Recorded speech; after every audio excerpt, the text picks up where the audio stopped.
நம்ம எல்லாருமே கோதுமை களி சாப்பிட்ருப்போம், பண்ணியிருப்போம். ஆனால் அந்த கோதுமை களியை 2 விதமாக செஞ்சு சாப்பிட்லாம். நம்ம ஒரு சொட்டு ஆயில் நெய் விடாமல் நம்ம இனிப்பாகவும் செஞ்சு சாப்பிட்டுக்கலாம். கோதுமை களியை நார்மலான கோதுமை களியும் நம்ம செஞ்சு சாப்பிட்டுக்கலாம். ரொம்ப ஹெல்த்தியாக இருக்கும், அதே சமயம் டேஸ்டியாகவும் இருக்கும். வாங்க வீடியோக்குள்ளே போகலாம்.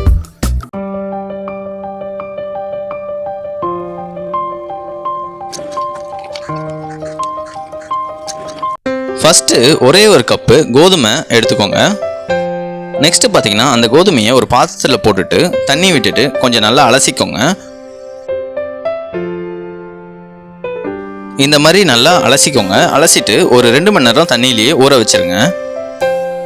நல்லா 2 மணி நேரம் தண்ணியில் ஊற வச்ச பிறகு அந்த தண்ணியெல்லாம் இருத்துட்டு கோதுமையை தொட்டு பார்த்தீங்கன்னா உங்களுக்கு அந்த சாஃப்ட்னஸ் தெரியும். நெக்ஸ்ட் பார்த்தீங்கன்னா கோதுமையில் உள்ள ஈரப்பசை போகிறதுக்கு நம்ம வீட்டில் ஏதாவது வெள்ளை துணி இருந்ததுன்னா அதில் அந்த கோதுமையை நல்லா பரப்பி விட்டுட்டு கொஞ்சம் ஒரு ஃபேன் காற்றுல ஒரு 10 நிமிஷம் ஆற வச்சா போதும். அந்த ஈர பசை எல்லாமே அந்த துணியில் உறிஞ்சிக்கும். கோதுமையை இந்த மாதிரி நல்லா பரப்பி விட்டுட்டு காய வச்சுக்கோங்க. அப்போ தான் ஒரு கோதுமையில் இருக்க ஈரமும் நல்லா அந்த துணி நல்லா இருத்துக்கும். இப்போ பார்த்தீங்கன்னா ஃபுல்லாகவே அந்த தண்ணி எல்லாமே இருத்துட்டு காஞ்சிடுச்சு. கோதுமையை எடுத்து பார்த்தீங்கன்னா இப்படி பிடிச்சி பார்த்தீங்கன்னா நம்ம கையில் ஒட்டாமல் அப்படியே கீழே வர மாதிரி இருக்கும். இந்த அளவுக்கு நம்ம காய வச்சா போதும். வெயிலில் காய வச்சிடாதீங்க, திரும்ப ஃபஸ்ட்லேருந்து ப்ராசஸ் பண்ணுற மாதிரி ஆகிடும். நம்ம காய வச்ச கோதுமை எல்லாத்தையும் ஒரு பாத்திரத்தில் எடுத்து வச்சுட்டு மிக்சியில் ஆட் பண்ணிக்கோங்க. மிக்சியில் அரைக்கும் போது பார்த்தீங்கன்னா பாதி கோதுமை ஆட் பண்ணிட்டு அரைச்சிட்டு திரும்பவும் பாதி கோதுமையை ஆட் பண்ணிட்டு அரைச்சிக்கோங்க. இப்போ பார்த்துட்டிங்கன்னா நம்ம கோதுமையை அரைச்சி எடுத்துகிட்டு வந்தாச்சு. இந்த கோதுமையை பொறுத்த வரைக்கும் பார்த்தீங்கன்னா நம்ம இதை ஃபில்டர் பண்ணோம் நம்ம, ஏன்னா அதில் மாவும் இருக்கும், நமக்கு கோதுமையும் குருணையாக அரைச்சி எடுத்து வச்சுருக்கோம். இப்போ பார்த்தீங்கன்னா இதை ஒரு ஜல்லடை யூஸ் பண்ணி நல்லா தனித்தனியாக மாவையும் அந்த குருணையும் நல்லா பிரித்து எடுக்கணும். நம்ம கொஞ்சம் கொஞ்சமாக இந்த மாதிரி ஏதாவது ஃபில்டர் இருந்ததுன்னா உங்ககிட்ட இந்த மாதிரி ஜல்லடை பண்ணி இந்த மாதிரி மாவையும் நம்ம அந்த குருணையான கோதுமையையும் நம்ம ஃபில்டர் பண்ணி எடுத்துக்கோங்க. கோதுமையை பொறுத்த வரைக்கும் பார்த்தீங்கன்னா ஃபில்டர் பண்ணோடனே உங்களுக்கு தெரியும் அது ஃபஸ்ட் டைமே நல்லா அரைப்படாது. அதனால் இந்த மாவெல்லாம் நம்ம ஃபில்டர் பண்ணிவிட்டு திரும்பவும் இதை ஒரு வாட்டி நம்ம மிக்சியில் அரைக்கிற மாதிரி இருக்கும். இந்த மாதிரி மிக்சிலேயே திரும்பவும் டைரெக்டாக நீங்கள் போட்டு வச்சுக்கோங்க.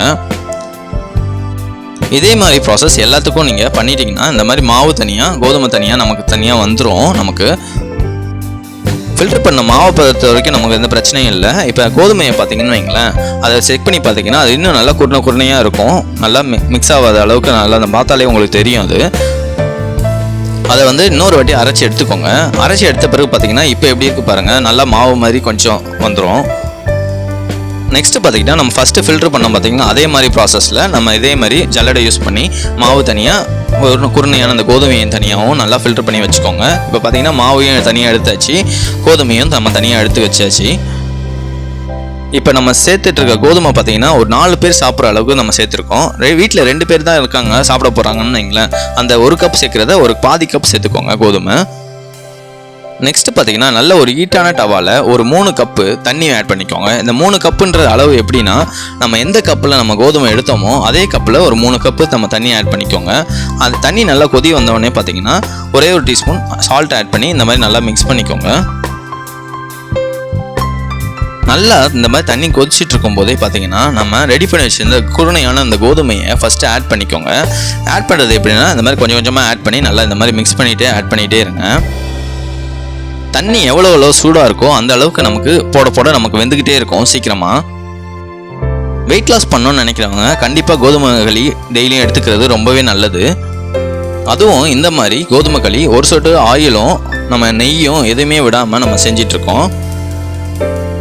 இப்போ பார்த்தீங்கன்னா கொஞ்சமாக வெந்திருக்கும். இதை எடுத்து பார்த்தீங்கன்னா கரண்டில் எடுத்து பார்த்தீங்கன்னா இந்த மாதிரி ஸ்ட்ரக்சரில் வந்திருக்கும். கொஞ்சம் கொதி வந்த உடனே நம்ம மூடி போட்டுட்டு ஒரு 5லேருந்து ஒரு 7 நிமிஷம் வரைக்கும் நல்லா வேக விட்டுருங்க.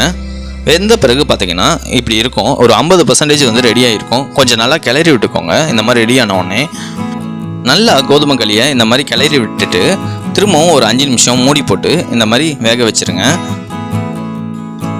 இப்போ எடுத்து பார்த்தீங்கன்னா தெரியும் ஃபுல்லாகவே வெந்திருக்கும். நமக்கு இதை கிளறி விட்டுட்டு இன்னொரு வாட்டி கிளறி விட்டுக்கோங்க.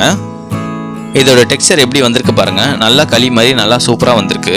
இதை ஒரு வாட்டி கையில் எடுத்து கூட பார்த்துக்கோங்க. அதை தொட்டு பார்த்தாலே தெரியும் நமக்கு நல்லா வெந்திருக்கும். இப்போ நெக்ஸ்ட் பார்த்தீங்கன்னா நல்லா ஃபுல்லாக வெந்த உடனே இந்த மாவு இருக்குது பார்த்தீங்களா, நம்ம ஆல்ரெடி ஃபில்டர் பண்ணி வச்சுருந்தோம்ல, கோதுமையிலேருந்து அந்த குருணையிலேருந்து எடுத்து அரைச்சி ஃபில்டர் பண்ணி வச்சுருந்தோம் பார்த்தீங்களா, அந்த மாவில் ஒரு பாதி ஆட் பண்ணிக்கோங்க. ஃபுல்லாக ஆட் பண்ண வேணாம், ஒரு பாதி லெவல் வந்துட்டு ஆட் பண்ணிட்டு நல்லா மிக்ஸ் பண்ணிக்கோங்க. அந்த மாவு ஆட் பண்ணுறதுனால தான் இந்த களிக்கு நல்ல டேஸ்ட் கொடுக்கும் நமக்கு.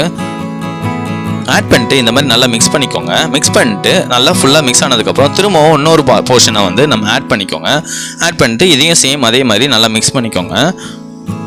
கோதுமை களியை பொறுத்த வரைக்கும் பார்த்தீங்கன்னா சுகர் பேஷண்ட் கண்டிப்பாக எடுத்தாகணும். இந்த கோதுமை களியை காலையில் எடுத்தாலும் சரி, மதியானம் எடுத்தாலும் சரி, நைட் எடுத்தாலும் சரி, எந்த டைம் வேணால் நீங்கள் எடுத்துக்கலாம். நெக்ஸ்ட்டு பார்த்தீங்கன்னா இந்த கோதுமை களியில் ஒரு பாதி போர்ஷன் மட்டும் எடுத்து ஒரு பாத்திரத்தில் எடுத்து வச்சுக்கோங்க.